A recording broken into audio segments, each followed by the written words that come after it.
April 24th, 2019. It's a quiet summer afternoon in mid-city New Orleans. But when a young man stops to talk to an instructor at a local martial arts studio, an unexpected, tense, and dangerous confrontation unfolds, with surveillance cameras rolling. This all begins when a young man pulls up on his bike. This is nothing out of the ordinary. He starts asking her questions having to do with the martial arts class. She pulls out her phone.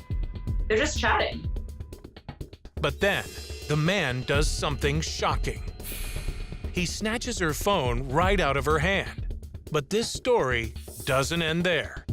Boy, was he in for a rude awakening. He did not realize that that woman was a martial arts instructor. This thief has picked the wrong woman to mess with. If he would have looked up, he would have saw that it was the New Orleans Kickboxing Club. And he was talking to the master. And this teacher is not gonna let this happen. She immediately jumps into martial arts defensive mode.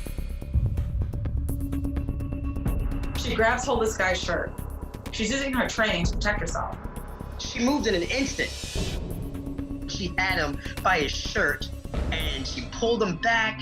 She had him in a headlock. The kickboxing teacher is Meredith Livingood. It all begins around noon, on what should have been just another routine day. I had my first personal training client of the day, just about to get started, when a guy walked up to the door. At first, she thinks nothing of it. Pretty common that when people are walking by the studio, they usually peek in, and he just seemed like a teenager who might be interested in classes. Meredith being Meredith, she walks up to him.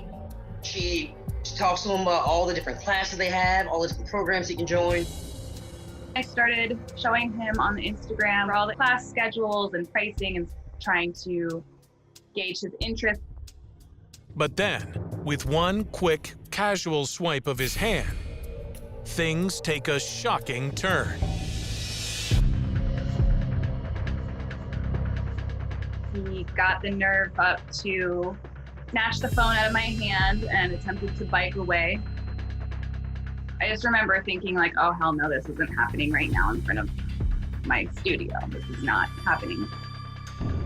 So then he tries to jump on his bike to get away with her phone. And she's like, you're not getting away. She is mad as hell.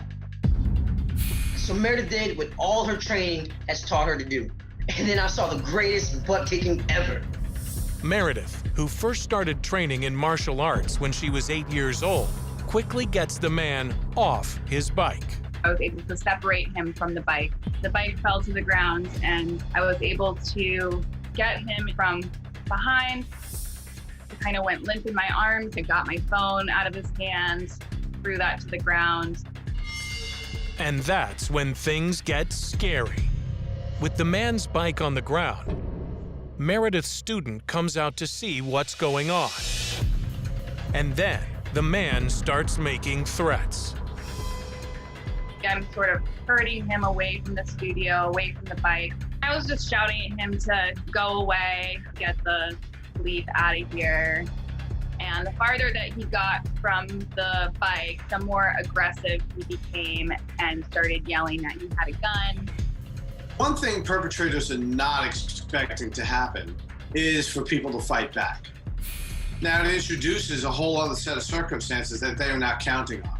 I think that knock to the head really put everything into perspective, because he thought he was gonna steal a phone, and now he's headlocked. He got punched in the head.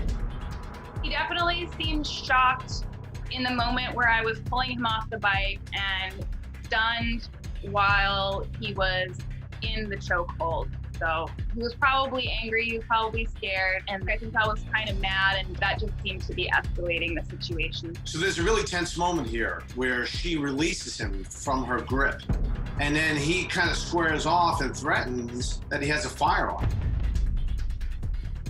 And if he does pull a weapon, things could easily escalate. We're in a precarious situation here.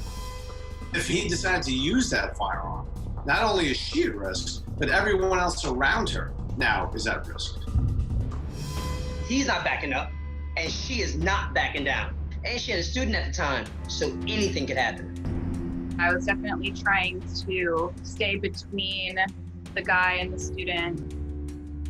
And she didn't try to escalate the situation and kind of followed my lead. She picked up the phone after I threw it to the ground, and she didn't try to get between me and the guy, so that was good. And at that point, I wanted to de-escalate the situation and get him to leave. And I realized the farther that he got from his bike, the more he was escalating. He started to, puff up a little more and seem more angry. At the same time, Lo Floyd, the building manager, has raced outside with a baseball bat. So now things have gotten so intense. You have this guy with a baseball bat, you have a guy who's saying that he has a gun, and you have these two women who are just pissed off. This has become totally escalated. So intense to watch. But to everyone's relief, the man just seems to want to get back on his bike. This kid that is scared and realized he made a horrible, horrible judgment and just wanted to get out of there. He was trying to do anything to get back to his bike. By the time I made it out with my bat, the kid has already grabbed the bike and he's now riding away. By now, Lo's maintenance man has also joined the crowd, who is confronting Meredith's attacker. And as he finally races off on his bike, they still don't know if he was really armed or not. So the frightening thing about situations like this is that you don't know what these people are capable of. You don't know what's going to happen when they're so angry. It's really, really scary to be in it and to watch it. I mean, as impressive as her tough actions were, she was really lucky. Still, emotions run high. She still has that real tense look on her face, that she was still caught in the moment. It was like a guard dog look. What's interesting from a psychiatrist's point of view is that these are two opposing means of violence. With martial arts, specifically Taekwondo, you learn discipline, you only use aggression, as needed. Whereas with youth who commit a lot of crimes, aggression is something they use for personal gain. This young man on a bike is trying to use aggression to get something, whereas this woman is using violence to protect herself. In the end, with the would-be robber out of sight, Meredith decides the best thing to do is just let him go. The biggest concern, of course, is just that, nobody got hurt. And the assembled crowd agrees to put the incident behind them without calling the authorities. Nothing got stolen, nobody got hurt. So, I didn't really know what the point of calling the cops at that point was. No one thought to call the cops because we didn't need the cops. Cops get called when there's a situation. We no longer had one. Meredith took care of that. And with the danger past, Meredith decides to go right back to work. We all had some adrenaline still, but used to channeling that into my workouts. So we just right away went back to class. That's when Lo Floyd realizes that he has recorded the whole encounter on his surveillance cameras. I look over at her and I tell her, we got all of that on camera. And her face went from like mean to normal again. And she looked at me and she was like, wait, you have that on camera? I wanted to see what happened exactly. And I was definitely happy to see that there was some actual martial arts. And it's not long before those martial arts moves go viral. A man tries to rob a woman in mid-city, but boy, was he in for a rude awakening. And Meredith is called a hero, especially by other women. Women love to see other women fighting back and standing their ground. And women love to support other women who are strong. So I can see why this resonated with a lot of people.